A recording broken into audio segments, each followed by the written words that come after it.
Bwana Yesu apewe sifa. Ninawasalimu kwa jina la Yesu Kristo. Leo Mungu amesema nami niwaambie watu wake, nikwambie wewe kwamba mavazi yanaweza kusababisha ukaenda katika shimo la moto. Na mavazi yawezekana mmoja akatenda dhambi, lakini dhambi hiyo ikatafuna watu wawili. Iko hivi. Kwa mfano, wazazi wanashindwa kuwalea watoto wao katika maadili mema, wanashindwa kuwafundisha nguo za kuvaa katika jamii. Kwa mfano, wapo wazazi wengine wanawanunulia watoto wao nguo zinazobana, nguo zinazoonesha maungo yao. Kwa dhambi hiyo anatenda mtoto, pia dhambi hiyo anatenda mzazi. Na kuja kwenye swala la mwanaume.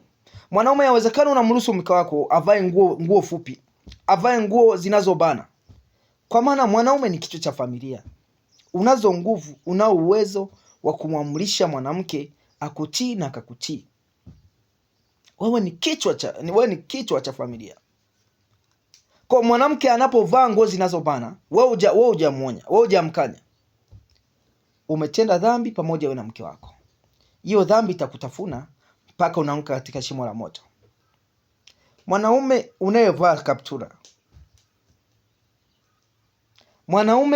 kaptura, maungo yako yanaonesha, sehemu zako za mwili zinaonekana. Kuna hatari ya kuanguka katika shimo la moto. Nayo maneno nasema kwa sababu Mungu mwenyewe ameniambia niwaambie taifa lake. Ameniambia nikwambie wewe unayenisikiliza, mavazi yanaweza kusababisha wewe ukaanguka katika shimo la moto. Unavaa nguo fupi, nguo zinazoonesha maumbile yako, unamsababisha na mwenzako anatenda dhambi. Hapo mwanzo ulikuwa ukizini na mwanamke, ndio umetenda dhambi ya uzinzi. Lakini Yesu akasema hata ukimwangalia kwa kumtamani umekwisha kuzini naye.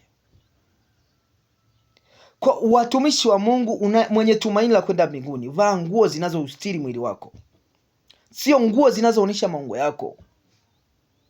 Badilisheni njia zenu, Yesu Kristo anakuja.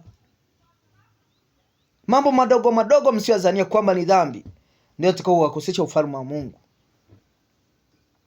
Ukisoma Kumbukumbu la Torati sura 22 mstari wa 5, na Mungu anasema mwanamke asivae mavazi yampasayo mwanaume, na mwanaume asivae mavazi yampasayo mwanamke.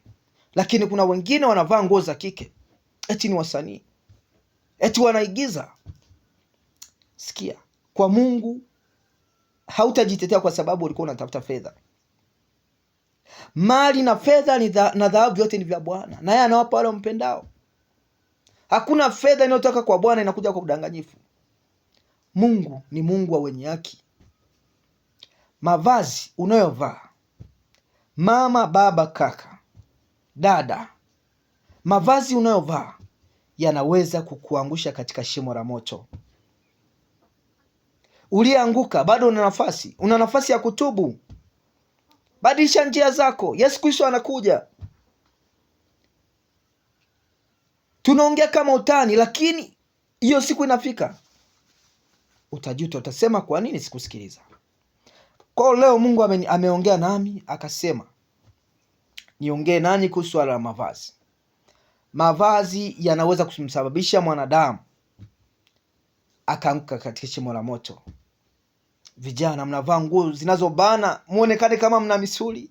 Hata na sisi tulikuwa tuna misuli, lakini misuli hiyo hatukuitaka, kwa sababu Yesu Kristo ni bora kuliko hata kuwa na mili mizuri, ni bora kuliko kuwa na viungo vyote. Ya nini upate kila kitu? Ya nini uwe mzuri wa sura lakini ukose ufalme wa Mungu? Ya nini upendwe na wanadamu lakini ukose ufalme wa Mungu? Ufalme wa Mungu ni bora kuliko kitu chochote. Kwa ndugu yangu, ninasema nawe unanisikiliza leo, mavazi yanaweza kukupeleka wewe katika shimo la moto. Anayetenda na anayeruhusu mtu atende, nyote dhambi ni moja. Shimo la moto linawahusu. Ni heri mwanaume ukamkanya mke wako, akikataa hukumu itakuwa juu yake. Utakuwa umemwambia, utakuwa umemkataza, hukumu itakuwa juu yako. Mama na baba, wewe ni mkuu kwa watoto wako. Unaweza kumwambia mtoto wako aache tabia fulani na kaziacha, lakini kwa sababu umeshindwa kukanya mtoto wako asivae mavazi mabaya, basi na Mungu amekukataa, amesema unastahili katika shimo la moto. Someni neno la Mungu mliishi. Neno la Mungu ni kanuni, na watakaoingia mbinguni ni wakamilifu wa mambo yote. Anasema ni heri ukafata njia nyembamba iendayo uzimani kuliko kufata njia pana iendayo katika upotovu. Na Mungu wa mbinguni awabariki.